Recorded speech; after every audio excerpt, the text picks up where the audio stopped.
He was soaked, broken, and alone in the dark. Everyone told him to give up. But what he did next, no one saw coming. This is not just a story of survival. It's a battle cry for every soul on the edge. Watch till the end, because it might just change how you see your own fight. The rain fell like cold needles against his skin. Each drop pierced deeper than the last. He stood alone, barefoot on cracked concrete. His clothes clung to him like a second skin, soaked and heavy. The street lights flickered above, buzzing faintly, casting long, crooked shadows. His hands trembled, not from the cold, but from the weight of failure. Behind him, the door had slammed shut, locked tight, no way back. He could still hear their voices, laughing, mocking, tearing at his spirit like claws. Every breath felt like glass in his lungs, every heartbeat like a ticking bomb. He wanted to scream, but even his voice had abandoned him. Then, he looked down at his hands, bruised, calloused, worn, but not broken. His fingers curled into fists, not out of anger, but out of memory. He remembered the nights he stayed awake, grinding, pushing, crying where no one could see. He remembered the promises, the ones he made to himself, to his mother, to the boy he used to be, a boy who had dreams, a boy who had hope, a boy who refused to let the world decide his worth. Thunder cracked. The ground shook beneath his feet, and in that violent roar, he heard something, not fear, but fire. He took a step forward, then another. His legs were weak, but his will was louder than pain. A car sped by, splashing mud across his face, but he did not flinch, because that was not the worst he had faced. He had stood in rooms full of people who smiled with their mouths and stabbed with their eyes. He had swallowed doubt, like poison, and still managed to breathe. He walked, not knowing where the road would lead, not sure who would be waiting at the end. But he walked, because quitting was death, and he was still alive. Alive in the storm, alive in the pain, alive in the truth that no one could take from him. He did not need permission. He did not need applause. He needed only the fire that refused to die inside him. And that fire, even soaked in rain, burned brighter than ever before. He moved forward, one step at a time, with his soaked shoes squelching against the pavement, echoing in the empty street like a quiet anthem of defiance. The sky above him churned with heavy clouds, flashes of lightning slicing through the dark as if nature itself was watching his every move. The storm raged on, but inside him, a different storm had taken over, one of purpose, of resolve. The cold wind tried to push him back, howling through the alleyways, whipping his face with invisible hands, but he did not stop. He clenched his jaw, narrowed his eyes, and kept moving forward. Every step was a protest against the voices that said he would never make it. Every step was a rebellion against the doubt planted by people who only saw the surface, never the fight within.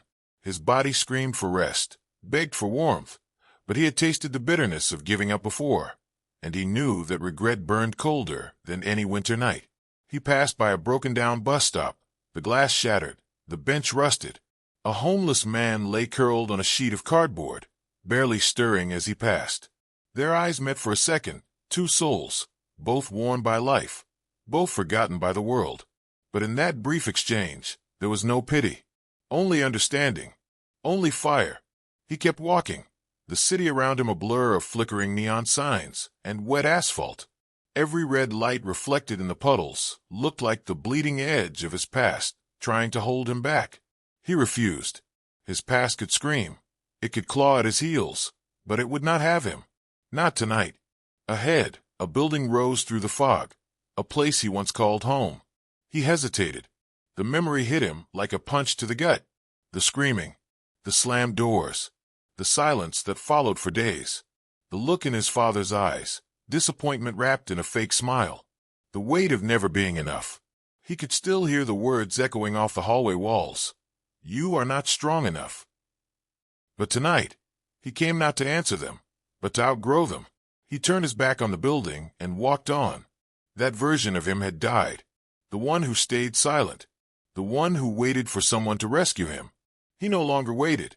His legs burned as he reached the old bridge, the one that spanned the canal where kids used to ride bikes and throw rocks into the water. He leaned on the rusted railing, watching the current below pull debris through the darkness. For a moment, he saw himself in that current, tossed, dragged, lost. But he was not a piece of driftwood. He was the force that would swim against the tide. He wiped the rain from his face and pressed forward. Street by street, block by block, his journey became less about the destination and more about the declaration. He was not walking to arrive. He was walking to prove that he still could. He remembered every face that turned away when he needed them. Every friend who disappeared when things got heavy. Every family member who called his dreams foolish. He remembered how he once believed them, how he had almost let go. But not anymore. Not after everything. He had clawed his way through silence. He had risen after falls that shattered his spirit. He had patched the cracks with pieces of his will and kept going. And now, with every step, he carved a path not just for himself, but for anyone who had ever been told they were too broken to rise. He reached a warehouse near the docks, abandoned and forgotten like so many dreams left behind. He stepped inside. The smell of rust and sea salt filled the air. The floor creaked beneath him, and shards of glass glistened in the faint light. This was where it began, where he had failed, where the project he poured his soul into had collapsed. Investors pulled out. Friends left. The money dried up. He had spent nights here, curled in a corner, writing plans with numb fingers and bloodshot eyes. He had cried here, screamed here. He had nearly ended everything here.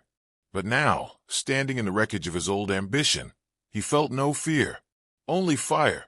He looked around the empty space, the ghosts of yesterday whispering from every crack in the walls. But he did not listen. He spoke louder. "I am still here." His voice bounced back to him, broken and bold. "I did not quit." He walked to the center of the room and stood still. The roof leaked above him, and water dripped into a puddle at his feet. Drip, drip, drip. The sound was steady, like a heartbeat, like life. He closed his eyes and breathed. The pain was still there, but now it was a fuel. The loneliness still lingered, but now it sharpened him. The fear still tried to crawl up his spine, but now he stood taller. He opened his eyes and saw not a failure, but a foundation. Not ruins, but raw material. Not loss, but learning. The world had thrown everything at him, and he was still here. Not because he was stronger, not because he was smarter, but because he refused to surrender. He walked back out into the rain, head high, fists clenched, not in anger, but in belief. The streets welcomed him now. The storm did not feel cruel anymore. It felt like a reminder that even in the darkest, coldest, loneliest nights, he could still move forward. He could still begin again. Because that is what strength looks like. Not in the absence of failure, but in the refusal to be defined by it. Not in never falling, but in the courage to rise after every fall. He walked until the rain stopped, and the first light of morning cracked through the clouds. The city yawned awake. Lights flicked on in distant windows. Somewhere a dog barked. Somewhere coffee brewed. Life went on. And so did he. Quietly, boldly, with scars on his body and fire in his eyes. He had nothing left to prove to them, but everything left to prove to himself. He was the storm now, the walking proof that pain is not the end, that struggle is not the enemy, that every shattered dream is just a blueprint waiting to be rebuilt stronger. And when the next wall rises in front of him, when the next storm comes roaring down, when the world tells him again to sit down, to stop, to give up, he will do what he did tonight. He will rise. He will walk. He will fight. And he will never give up.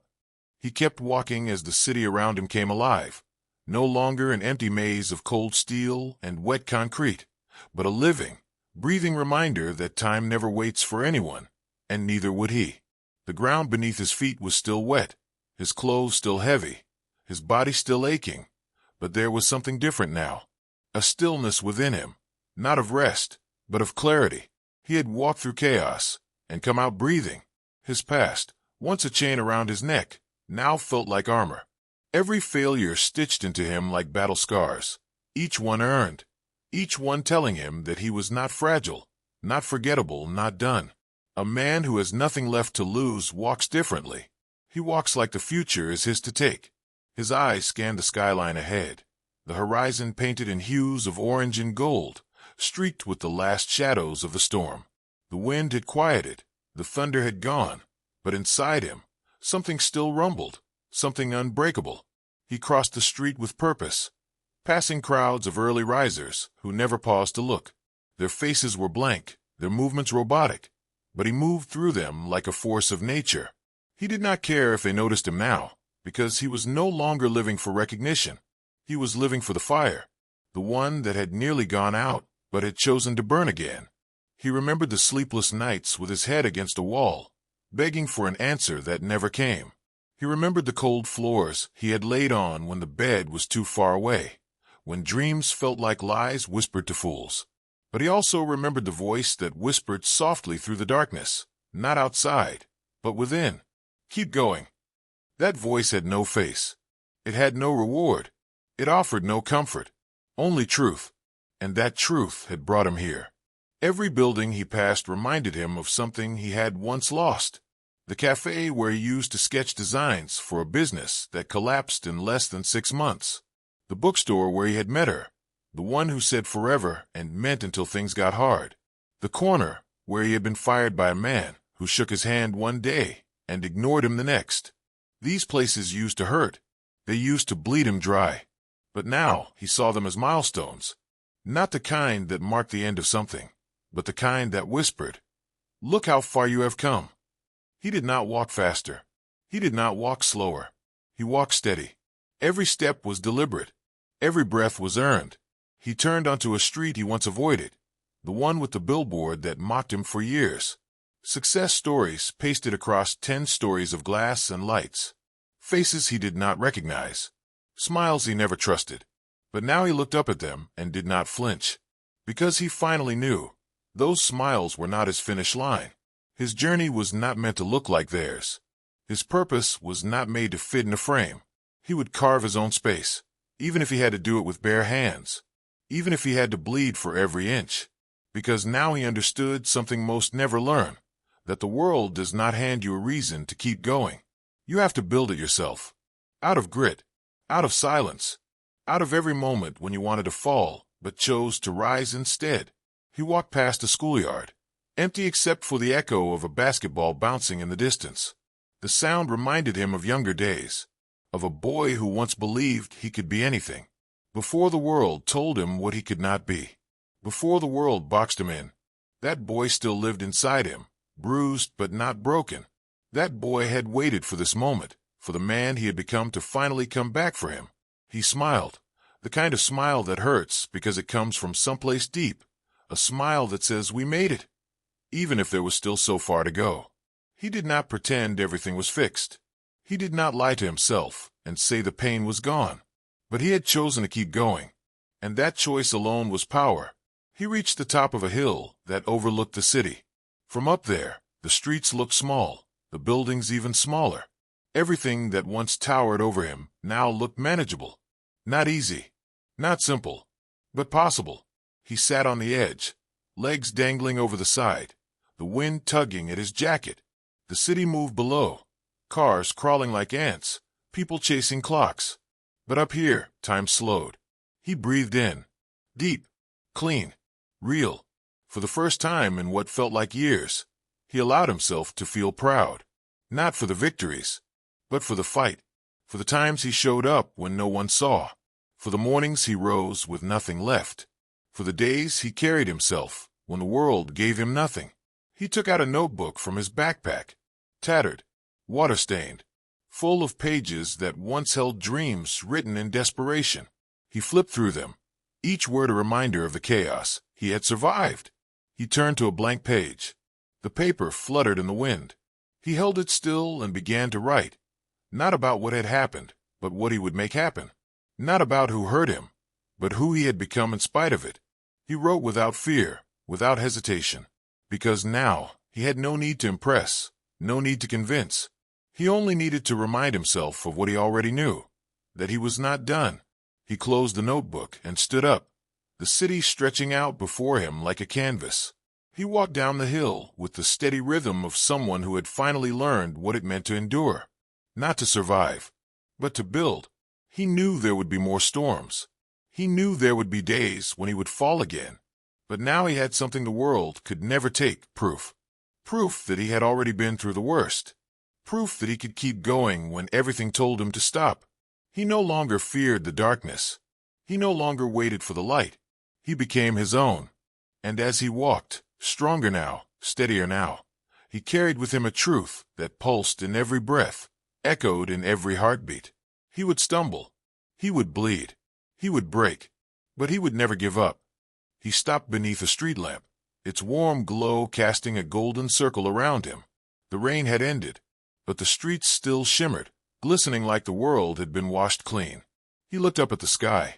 Clouds parted slowly, revealing stars that had been hidden all night. And for the first time in a long time, he felt seen, not by the world, but by himself. He smiled, not because the struggle was over, but because he now understood the meaning behind it.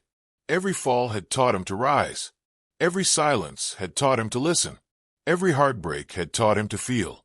And in those lessons, he had found something stronger than comfort, stronger than success.